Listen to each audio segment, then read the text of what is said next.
Hey guys, what's up? I am Mike, and this is a spoiler-free review of Dangerous Animals, starring Jai Courtney as a serial killer who uses sharks as his weapon to kill. This is a movie by Sean Byrne. I never say his name right, but this is a guy, every time he makes a movie, you watch it. He did a movie called The Loved Ones, which was a nasty, mean, entertaining horror movie, and he did another movie called The Devil's Candy, starring Ethan Embry of all people. That was just a really heartfelt but really messed up movie as well.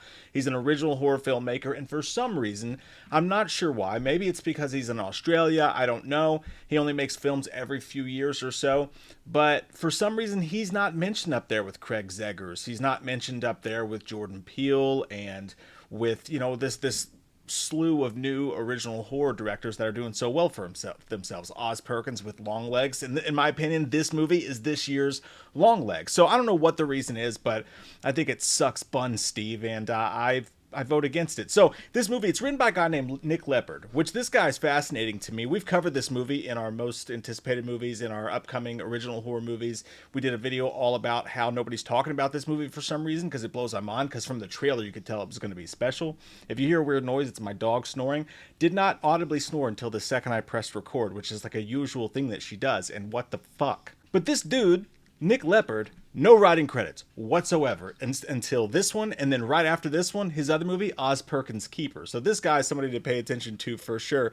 Now, the movie, it starts out, it's got Jai Courtney, again, playing against type as the villain. He's a super psychopathic serial killer murderer who, again, uses sharks as his weapon. I'll leave it at that. You get to see what this guy's daily life is like, and then he pretty much tells you, while speaking to his victims throughout the movie, what he's all about, why he does what he does, and it's just a serial killer bio in some parts, in some way. But then on the flip side of that, you've got this surfer girl named Zephyr, who I know from Tacoma FD. She was great in that. She's also in Yellowstone. You may have seen her here or there. She's the perfect prototype if you're looking for somebody to be like, I want a surfer chick who has, balls of steel or whatever, vagina of steel. I don't know. Like that super badass horror final girl chick. She is that, and then some of this. Sometimes it might be to a little bit of an extreme. It's like, okay, like she'll be making like a mean face at him, like, we get it.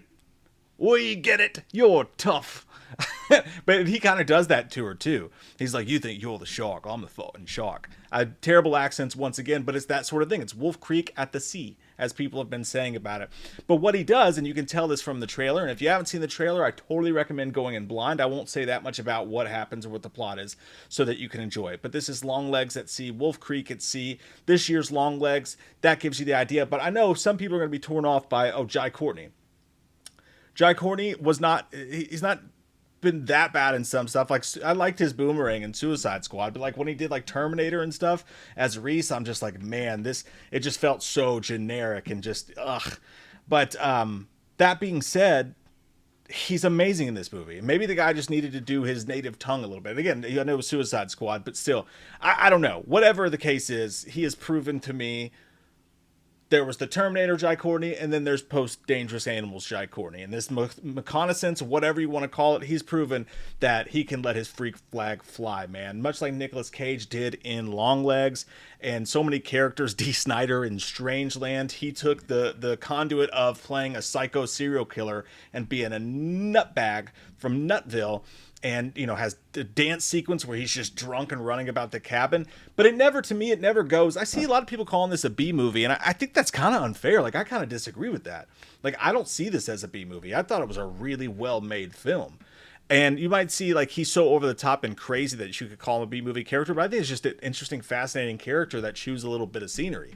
And physically, he's so dominating. I mean, he's scary looking. His damn fucking thighs could eat you. I mean, he's gigantic, and they put that to the test. You could tell the director was smart enough to be like, I want to see him fuck someone up, because there's one scene in particular where they let you know what it would look like if someone of this size was able to beat your ass. And that was pretty cool to see.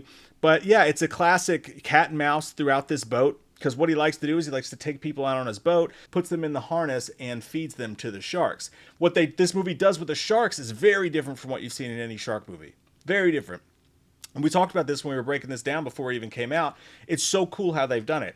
The movie's not against sharks. The movie's against Jaws in a way, that idea. And there's a couple monologues where they go into, not by any means into like a, oh my god, are we at SeaWorld type of ways, which they're the worst, right? But you know what I mean. But it goes into a couple monologues. It's like, it's not the shark's fault that they do what they do, and why people throwing out chum in the middle of oceans is going to make sharks start to coagulate boats and humans with food, which is a very, very bad thing. But they do some cool stuff with the idea of what sharks are. And that's all I'll say about it. It's pretty simple, but it's still pretty cool. And all the shark footage, the underwater shark footage, which there's some really good stuff there, is all natural. It's all literally happening. They're filming it. There's no CGI under the sea. Under the sea, there's no CGI.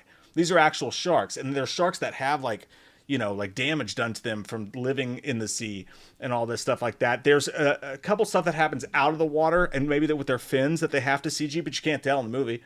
And then maybe money shot or two that are in there. That there's a great shot. There's one great shot. Someone in the theater laughed when it came up, and I was like, I don't know what you're laughing at. That was fucking cool. But you will laugh at, because much like Longlegs, some stuff he does is funny. He's so intense, and he's so fucking scary, like size wise, and the things you see him do, that he'll say and do some wacky shit that just makes you laugh, and then you can't help it. And it was very awkward for me because he dresses exactly like I dress. I just run around in swim shorts and like a hoodie all the time. And my daughter was like, "Don't you own those clothes?" And I'm like, "Just shut up." At one point, he looks really evil at a dog.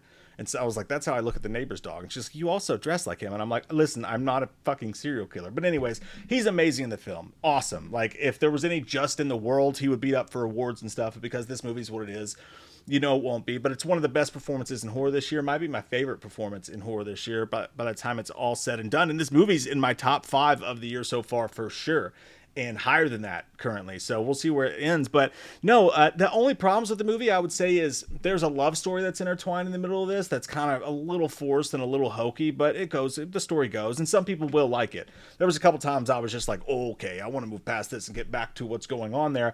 I thought there'd be a little bit more carnage than there was in this. I thought there'd be a little bit more. I think you could say, I mean, it is a horror movie. It's a serial killer horror movie, Silence of the Lambs is a horror movie, but it's a little more, it's just a little more towards thriller than it does pure horror movie, for sure. I think I thought we would see, a bit more of the past and the things that he's done, but what you do see him do is fucking gnarly. I mean, it's gnarly, and it's crazy, and the special effects are really good. The gore's done super well. The movie's intense, edge of your seat. Once things get going, you're on the edge of your seat your entire time. And there's a couple weird things, like at one point he has to acquire something that a normal person would Amazon, or do something that's very important to his work, and he's broke, so he has to stop what he's doing in the middle of all this stuff and go to like a thrift store to acquire a thing. And watching this guy, this intense dude in a thrift store, is just funny as shit. And there's a couple funny parts like that in there. There's a whole lot of what would you do in this situation. There's a lot of ingenuity in how she gets out of the situations he puts him in, and you really think a couple times that things are going to go badly. You don't know. You're never safe. You don't know if the movie's going to end on a super mean note or what's going to happen. So it's intense the entire time, for sure. And good acting. There's a couple silly lines in there, for sure. But man, I thought the movie was great. It was everything I hoped it would be. And it's been one of my most anticipated ones of the year. The shark shit is really cool. The shark shit is scary, but it's not a shark movie. Again, he's the shark, and the sharks are just trying to eat. But the way they film them, and the way that he just like taunts his victims with them, will just make you just feel all kinds of icky inside. I definitely recommend going to see this movie. Go see it in theater. You probably have a fun audience with this one if you get a decent, I don't know what's going on with the marketing or what. I wish more people were talking about this. I wish this had the same kind of buzz Longlegs did, because it's right up there with that movie in my opinion. I thought it was fun as shit.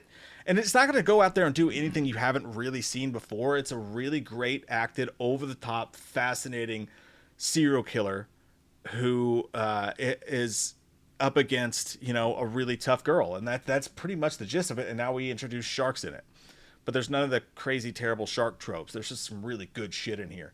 Yeah, I loved it, man. I'm gonna give Dangerous Animals 8.5 out of 10, close to a 9. I'm gonna give it a 9 out of 10. That's what I'm gonna do. Why would I hold back my feelings? That's what it is. I'm probably gonna try to see Ballerina. We'll see how that turns out. And Patreon live stream Saturday, and just put up an Alien trailer breakdown. Yeah, love your fucking faces, guys. And next week is another good one. It's a good summer. It's a cruel summer. It's a cruel good summer. Love your fucking faces. You guys have a great day.